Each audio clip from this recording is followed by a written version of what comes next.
This video is brought to you by my wonderful members and Super Chat sponsors. Click the join button to become a member. Every so often, I receive a story that describes a creature which defies explanation. This story, based on an email I received from a fellow dreamer and channel member, Samantha, is one of those rare cases. Listen carefully to the description of the strange being she encountered, and let me know what you think it might have been. Dear Mr. X, it's me, Samantha. I wanted to tell you about a strange encounter my family and I had on our property. I'll get right into it.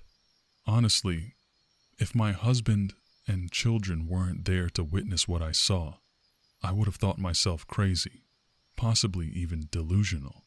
The property we live on is about 5 acres off-road. It's got a fully fenced-in pasture and scattered patches with trees.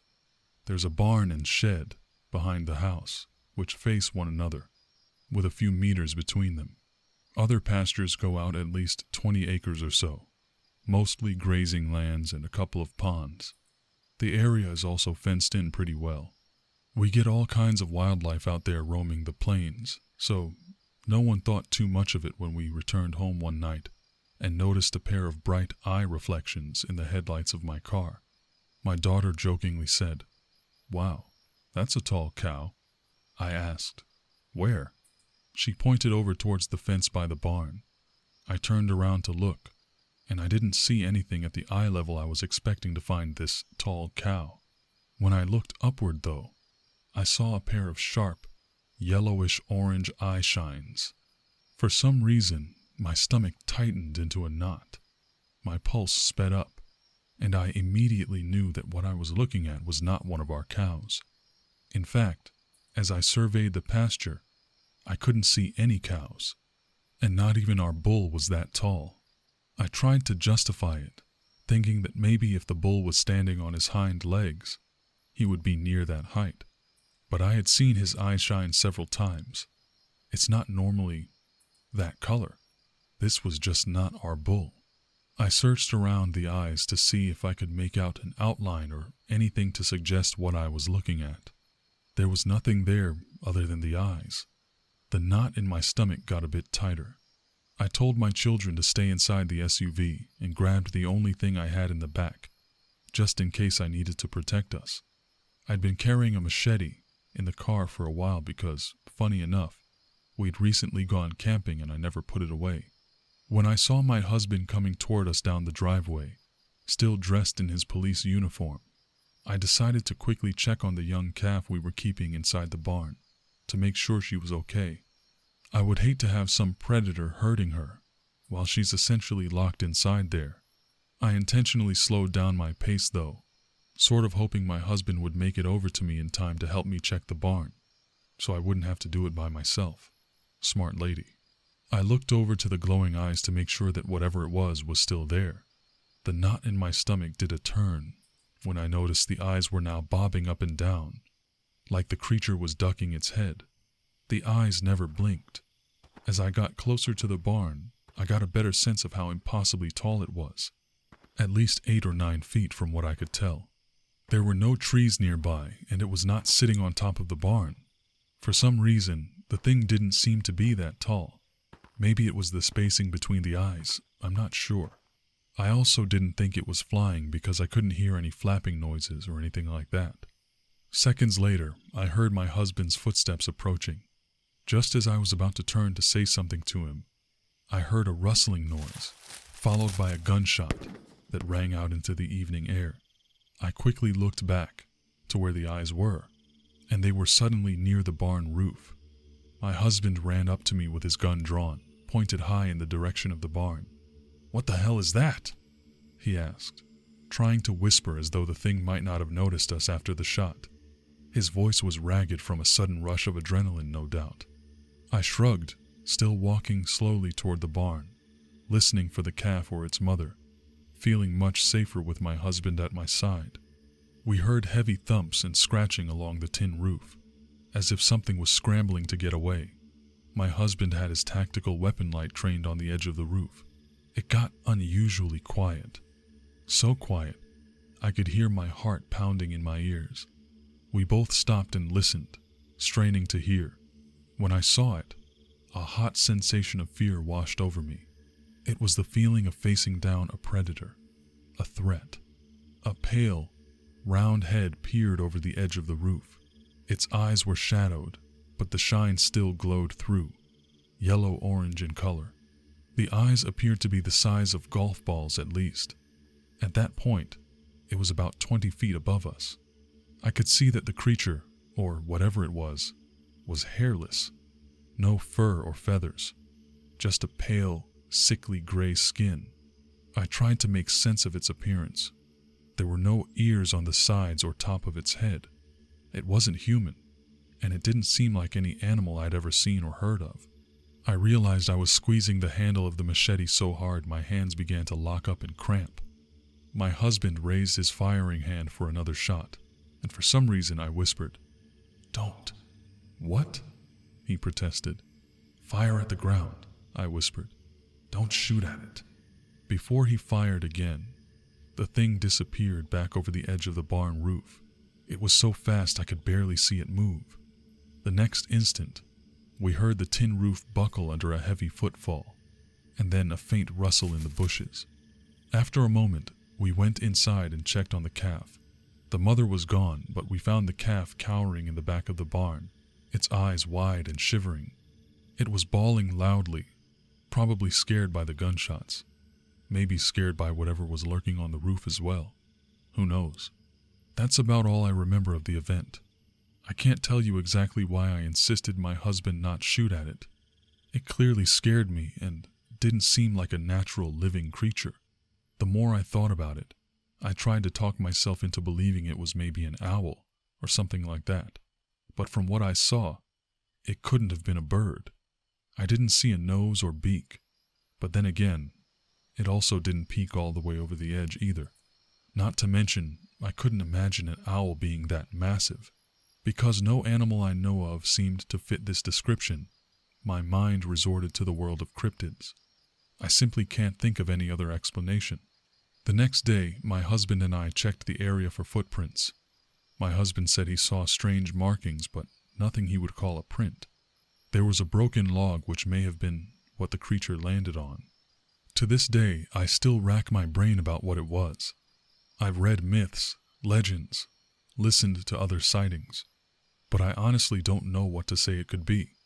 I've thought about many possibilities. The rake, aliens, skinwalkers.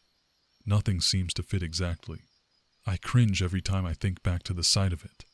Such a hollow, gaunt thing. Either way, we both saw it. So, there's my long-winded story.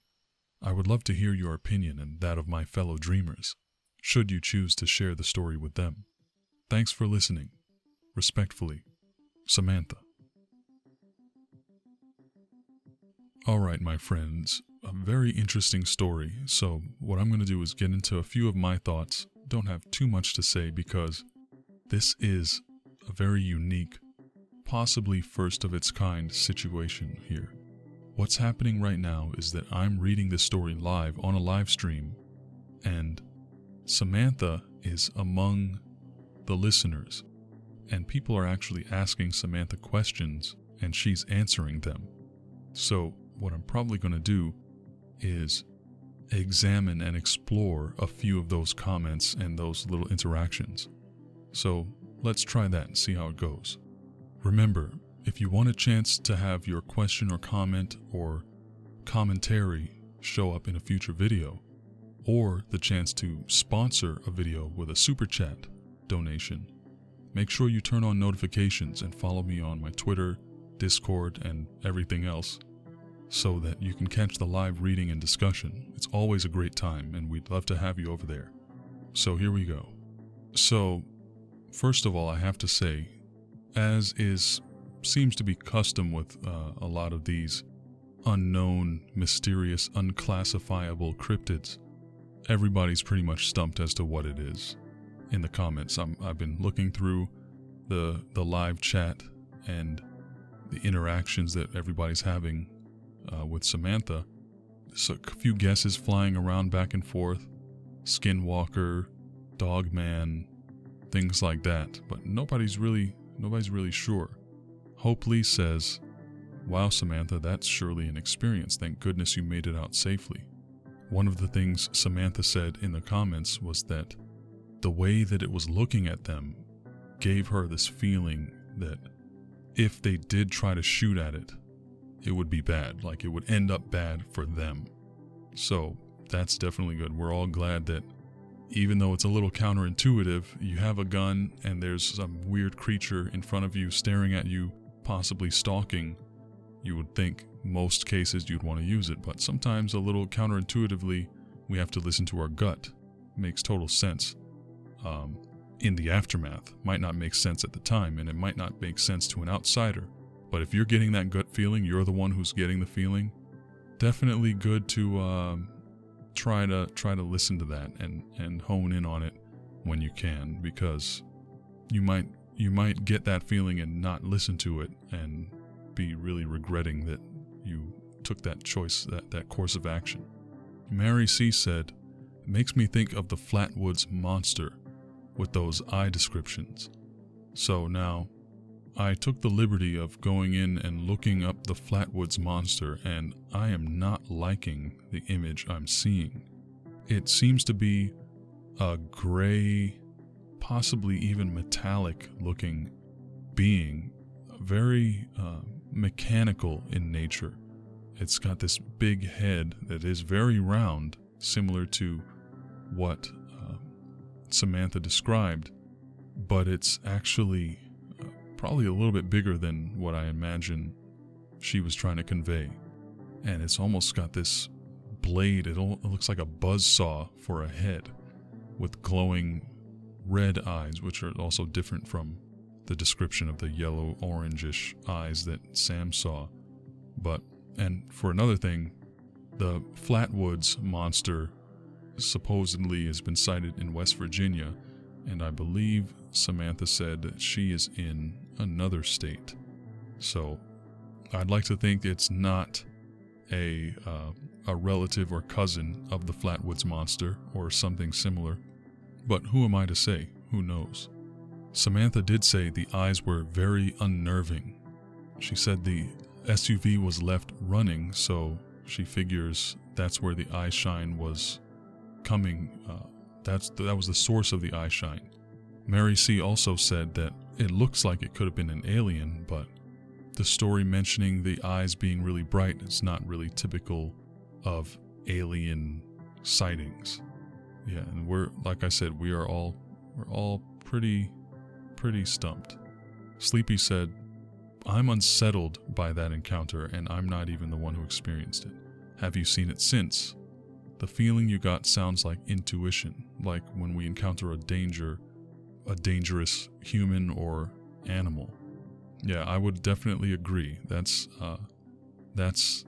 definitely a good feeling to pay attention to and be aware of. Some people are completely oblivious to their gut feelings, and it never really seems to end well for people. But on that other note, Samantha did see or has had other experiences, which we may get to hear from her in the future regarding those. Flip It Productions said, "I'm sure that was super scary for you and your family, Samantha. I was wondering if the creature gave off any particular vibe. Did it seem like it was curious, or did I miss that?" Samantha responded saying, "My daughter and son and I were just terrified. So they actually moved to a different house, it seems." Samantha, you can correct me if I'm wrong. It seems like you're saying that you moved to a whole different house because of the encounters that you were having at this property out in what seems like sort of a far out backwoodsy area. She also said that something at some point mimicked her son and almost had her daughter going off into the woods after it. Oh my goodness. Definitely gotta look into that and share a little bit more there. So what I'm going to do now, matter of fact, is bring Samantha on to talk for a few minutes about some of these situations that she was dealing with, or at least I'm going to try. I'm not sure if the technology is going to allow this to work the way I want it to work, but we'll try it. All right, so I did try to do a follow-up thing with Samantha on this and get a little bit more information, but unfortunately the tech gods were not in our favor today, so we will figure that out at a later time. Samantha will be there to share her stories in the future, and definitely going to be an interesting time, I assure you. But in the meantime, I hope you enjoyed this little snapshot into her seemingly very creepy and strange life that she's been going through lately. And let me know what you thought in the comments down below. But before you go, give me a second so that I could figure out a code word. I'm going to go talk to the dreamers one more time. Alright, so during the live chat, our friend and fellow dreamer AestheticWaif said the word Cryptid, and I was very intrigued. I thought that would be a very fitting code word, and many of the dreamers listening live agreed. So, if you're listening to this part towards the very end of the story, of the video, type the word Cryptid, that's CREEPTID, into your comments down below, so I can see who the real dreamers are. I don't know why, I just love that word. Anyway, hope this video message finds you well, my friend, and you take care. Later. Alright. I hope you enjoyed the show. If you did, don't forget to like and share. If you made it to the very end, you're exactly the kind of subscriber I'm looking for. Don't forget to turn on those notifications. That way, you can catch the live show and discuss the stories with me. Your input might even appear in my next video. Last thing, if you heard a code word after the story, type it in a comment down below so I know who the real dreamers are. Take care, my friend. Until next time.